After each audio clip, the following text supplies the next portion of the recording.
Max Verstappen in Mercedes in 2026. In today's video, we have to comment on all the rumors that are behind this possible contract with the Brackley team. Let's see what Toto Wolff wants and where George Russell could also go. What are the possible combinations? Let's look at Montoya's statements. We need to hear Hamilton on Ferrari, also anticipating Silverstone in his home race.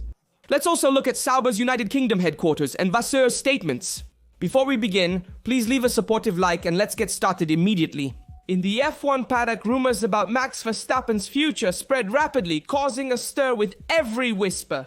The four-time world champion's contract with Red Bull lasts until 2028, but the reality is more complex. As they told you yesterday, there is a clause in Verstappen's contract that ties him to Red Bull based on the team's performance. Mercedes is making moves behind the scenes. And we're not just talking about Toto Wolff. This time it's the group's president, Ola Kalenius, pushing to bring Verstappen to Brackley. But be careful. If this operation were to go through, there would be a very high price to pay. And that price is called George Russell. Russell is having his best season in his career and would be dropped in place of the Dutchman. A paradox if we think that George has been with Mercedes since 2017.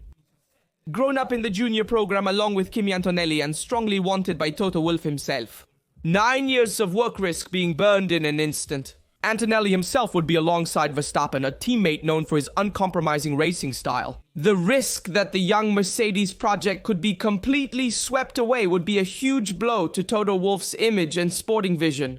Mercedes is ready to take this risk because the answer lies in 2026. In fact, the new technical cycle promises to turn everything upside down. Completely new engines, with 50% electric, 50% thermal revolutionary aerodynamics. And according to rumors coming from Brixworth, the Mercedes power unit could be the best on the grid. And if Mercedes really has the right car to win again, they also need the right hands to push it to the limit. And for Mercedes, those right hands are Verstappen's. Caleno, if I've said it clearly, the best want to drive the best cars. And he added that Max would look great in silver too. A very heavy statement that has shaken more than one desk both in Stuttgart and Milton Keynes. Red Bull and Christian Horner stressed that Max has a solid contract until 2028. But as we well know, in Formula 1, no contract is really untouchable, especially if the driver, as rumored, wants specific guarantees. And here comes into play another key point. What if Verstappen is using the Mercedes threat to renegotiate his role at Red Bull? Not just on the track, but at the managerial level too. In fact, it seems that Max wants an internal restructuring of the team that today revolves entirely around Horner. More decision-making power, less monarchy, and more sharing, a kind of condition to stay. Note that Red Bull will also become an engine manufacturer in 2026, a detail often overlooked. A leap in the dark backed by Honda in the early stages. Verstappen knows this well and could find himself for the first time in his career with a power unit not up to his talent. For someone seeking to win it all, it's an enormous risk. In contrast, Mercedes is fully prepared.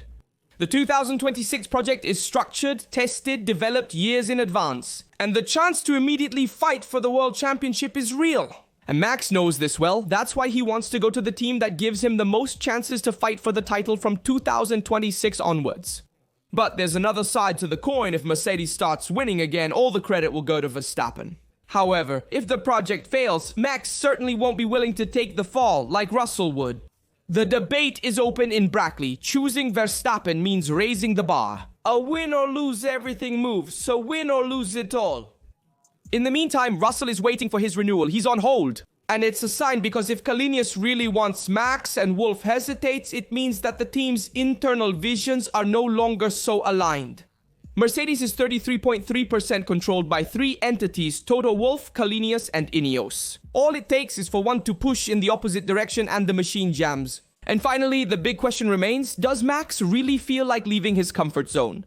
A team that has given him everything, 4 world titles, and put him in the spotlight, namely Red Bull. Toto Wolff never hid his feelings, even in post-race statements or the most critical situations. When asked about Russell's contract, he said, "We have to wait. Check if Max is free in the market or not. If he is free, we have to consider this possibility." Because Max is currently the most talented driver, and who is winning the most recently. He is a driver who makes a difference. Even though the car may not be the most competitive on the grid, as he is currently showing with his Red Bull against McLaren, he still manages to snatch a pole or try to fight for the podium, for the victory. And the real question is, would any other driver be able to do the same thing as Max with that car? Probably not. If he creates the perfect 2026 Mercedes superior to the others and with the best driver, it forms the ideal combination to fight for the title.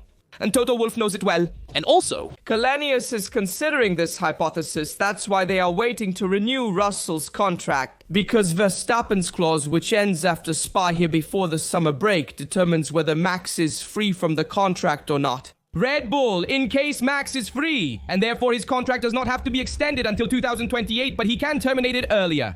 Well, Max could decide to go to Mercedes and therefore leave Red Bull at the end of the season. This only if Red Bull is outside the top 3 in the constructors' standings, and at the moment it is outside this top 3. And it's likely that the same situation will be after as well. Spa for... That's why we saw how Sky Sport dropped the bomb, namely that Verstappen will go to Mercedes next year. And from my point of view, it's a more likely situation that... Less, however. Is it really worth sacrificing a driver like George Russell, who you've nurtured in your own nursery? And is he a driver of extreme talent, who is proving to you to be a top-level driver in this season?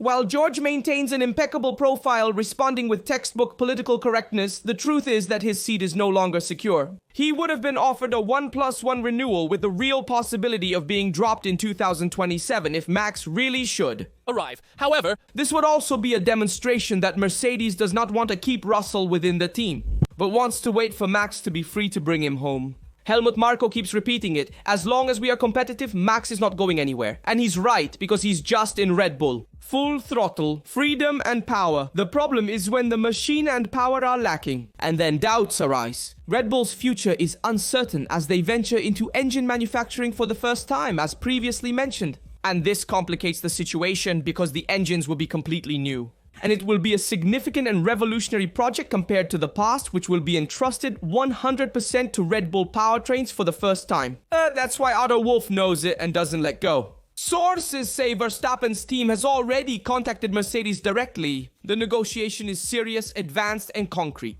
The problem is the famous freedom that Max has in Red Bull and would not have in Mercedes. And then there's another spectre hovering over the paddock, Adrian Newey.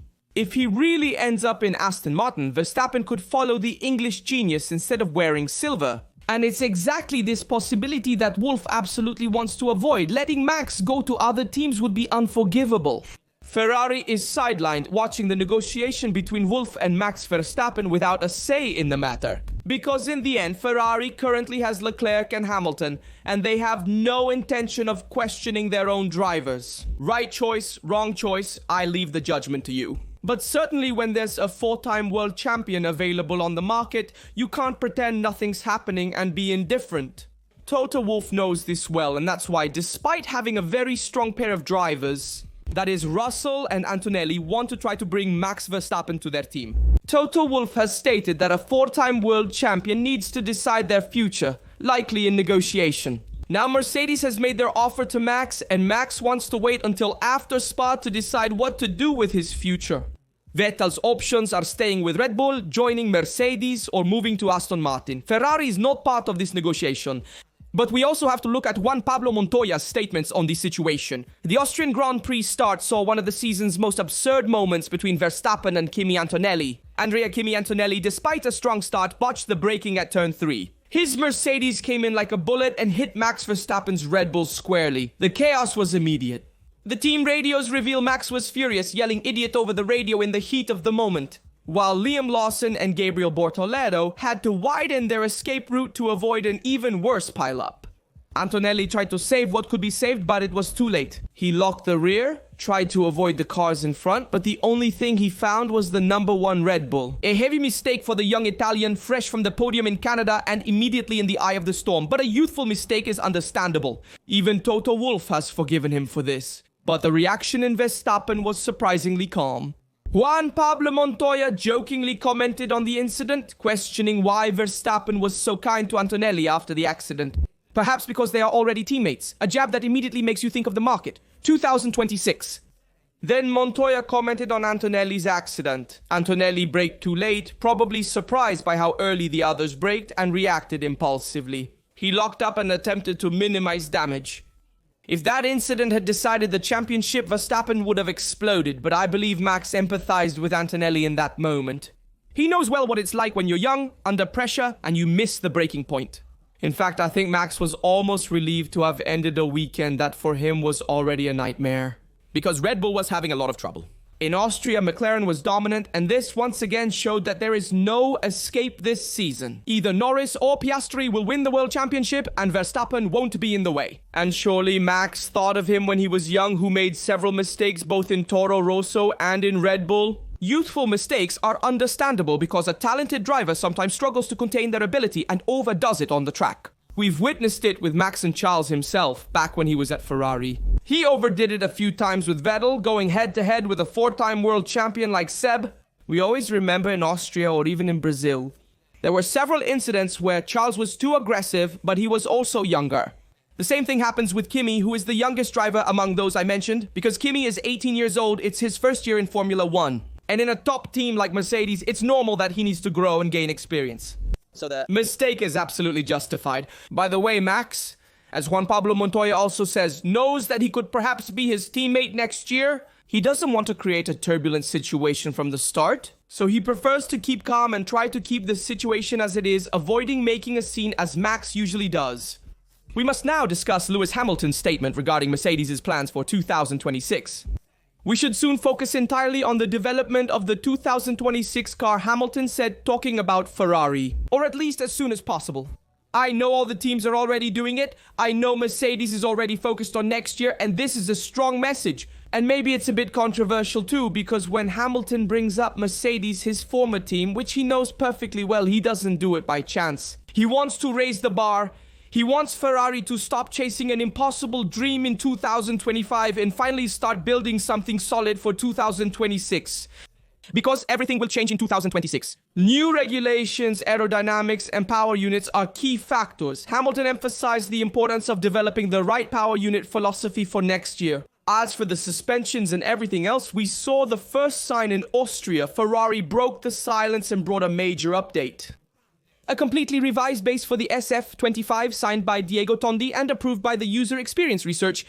The change did not revolutionize lap times, but it did something even more valuable. It made the car more predictable, stable, and drivable, less hysterical, and more consistent. The new bottom has a clear goal to widen the window of tire usage, especially in extreme conditions in Austria with over 50 degrees on the asphalt. The SF25 held up much better than Red Bull and Mercedes, both in crisis. As Ferrari returns, the aim is to validate progress at Silverstone and make further strides at Spa, where a new rear suspension will be introduced. Only McLaren has outperformed Ferrari, but they're in a league of their own. Thermal efficiency, super closed hood, and a perfect balance signed by Rob Marshall. But how will Ferrari's rear suspension be modified at Spa? It's a smart interpretation of the concept already seen on the Mercedes V16 at Imola. The upper arm to the rear triangle will be mounted lower, always on the gearbox. And why is it important? Because this configuration improves the pro squat function. Coming out of slow turns, the rear end stays lower, ensuring more traction, less skidding, and less tire overheating. A historic weak point of Ferrari that is now trying to make up for. But there's a downside. Under braking, the rear will tend to rise more, making the SF25 more nervous. Drivers have their preferences. Leclerc favors a precise front and a loose rear, while Hamilton prefers a more stable rear end. This change could therefore favor Charles, but it risks complicating things for Lewis. For this reason, a second evolution of the bottom should arrive in Budapest. The goal is to stabilize the car's box with more aerodynamic load so as to make the car less sensitive to sudden changes in setup and vertical load. It's a surgical job, not revolutionary, but it serves to mask the structural limits of the SF25 and allow Ferrari to defend second place in the World Constructors' Championship. Maranello is already developing the 678 model for 2026. Note that Fred Vasseur was also absent in Austria as he had returned to France for personal reasons. Yet the team reacted well, showing order, cohesion, and vision. Now, however, Silverstone is coming, and it will be understood if Ferrari has really raised its head or if Leclerc's podium was just an illusion. And the thing that Lewis Hamilton also emphasized is that he said that Charles manages to slide the rear a lot. Having a guide fixed on the front axle, therefore on the front part of the single-seater, which acts as a pivot to slide the rear part. What if he did the same thing as Charles? So, driving with so much oversteer, he would easily wear out the rear tires in a few turns, while Charles manages to maintain this driving style while managing the tires at the same time. And Hamilton also added, I suppose it took Carlos, referring to Sainz, 2 years to get used to these machines, referring to the past Ferraris, saying that Sainz has a driving style more similar to Hamilton's. But eventually he adapted to the driving style of the Ferraris. Hamilton doesn't want to take that long, he said it himself, but he thinks he's improving and going in the right direction. In qualifying, he said Hamilton has improved, but he's unhappy being 8-9 seconds behind Leclerc. Then in the race, as also happened in Austria, on a track that is just over a minute long. And that's right, it's true, he did well. Hamilton emphasized that this is a weak point of the English driver at this moment. We hope that over the course of the season he will be able to improve and be ready for 2026, and managing to guarantee the highest performance of Ferrari. Results on the track for next year. Now, about McLaren, what are the expectations for the team in the upcoming Silverstone race? Silverstone is my favorite weekend. Norris said so, my home race, but also McLaren's is special. And Norris absolutely wants to win in front of his fans and his family. Why, if it's true that Lando has found victory again, is Piastri still the world leader? The gap is only 15 points, but the Australian has no intention of giving way. Piastri stated Austria was an encouraging race. The pace was there. At Silverstone, I want to give everything. It's the home race for the team and I know how much it means to everyone. And Andrasella also reiterated how much absolute concentration is needed to be at the top, but the challenge is still long. McLaren is ahead of everyone and halfway through the season it managed to go strong where Red Bull and Mercedes failed. They have developed a robust, quick and versatile project that can adapt to any situation. And Silverstone will be a further test bench after the technical directive on the front wings. But how has McLaren changed over the course of the season? In Barcelona, we saw the MCL 39 with the new front wing previously tested, which was a response to the technical directive ATD 018. On the aeroelasticity, we said goodbye to complex vortex generators, space, and a simpler and more linear structure, but simple does not mean less effective. The design of the flaps was studied to generate a more efficient vortex, capable of better damping the turbulence of the front tires rolling. The changes do not stop at the wing, even the arms of the front suspension have been redesigned. The second arm, the upper triangle, has been thinned and repositioned. With a dual effect, less air resistance and greater upwash effect, that is, an airflow that rises and increases the load in the front area. Another small change, another step forward for McLaren. We have also seen the more efficient rear suspension. In fact, the internal appendages of the wheel have been modified and there has been an optimization of the surfaces close to the transmission. All interventions aimed at stabilizing the car in every phase of driving. Not only in qualifying, but especially on race pace and in managing degradation. Although McLaren has some advantage in qualifying, it is not definitively superior to others. But its specialty lies in the race pace, in maintaining constant tire temperatures and therefore managing degradation in the best way possible. In qualifying, this makes a difference because you see a McLaren that is strong in all sectors. Especially in the last one, where the other teams struggle more managing temperatures and sliding more with the rear, as we saw in Austria. While McLaren manages to be consistent, in fact, it sacrifices more the first sector to then have the maximum speed and load in the last sector. Where you have the ideal temperatures of the tires, McLaren struggles a bit more instead on those colder tracks where tire management takes a back seat and you have to give it your all, have a car that can heat up the tires more easily, like Mercedes does, which it also demonstrated in Canada. So what should we expect for Silverstone? Surely McLaren always starts as a favorite, but there are two unknowns that could challenge the dominance of Walking's team. The first is the weather. In fact, be careful because it could rain Saturday afternoon. And therefore, for the race, the temperatures could be colder. Maybe not necessarily a wet race, but already if the temperatures are like those of Canada and the grip level is lower. We could see a McLaren a bit more in difficulty, with a Mercedes that is more excited. And also pay attention to the tires that will bring the C2, C3, C4 tires slightly harder than the range but softer than last year. Surely the fast bends of Silverstone will meet McLaren, and this is little but sure. While Ferrari will have to try to find the right setup, and also the perfect balance between front and rear. Being a rear limited circuit, it will be crucial to find the right rear configuration to avoid degrading it too much. And the official opening of Sauber's new headquarters in Bicester, United Kingdom, in the heart of British Motorsport Valley, has arrived. And this is a fundamental strategic investment for Sauber, not only to attract talent, but to create a direct bridge between Switzerland, Germany and the United Kingdom. A technical triangle that will be the backbone of Audi's project, which will arrive in Formula 1 next year. Leading this transformation is Mattia Binotto, who has not minced words. This headquarters is a key step for the future. Here you can breathe motorsport, and it is from here that we will build the technical structure to face the new era. The full name is Sauber Motorsport Technology Center, and it is located inside the Bicester Motion, an ecosystem where leading companies in motorsport and aerospace already gravitate. And this is the right place to create synergies, develop technologies, and hire top-level technicians. This choice was made to best accommodate the arrival of Audi next year. But the real question is, should Ferrari also copy this move by Sauber Audi to open a headquarters in England? Many teams are now moving to England with various headquarters, but Ferrari remains anchored in Italy. We'll see if anything changes in the future. Let me know in the comments your opinion on all the topics we covered in the video. I'm curious to read and respond to everyone. Of course, I remind you to leave a like, subscribe, and turn on notifications so you don't miss any videos. Here on the channel, we cover all the Formula 1 news every day, specifically Ferrari-related news. I'll leave you with some related videos here from Rastro Tuto. See you in the next video.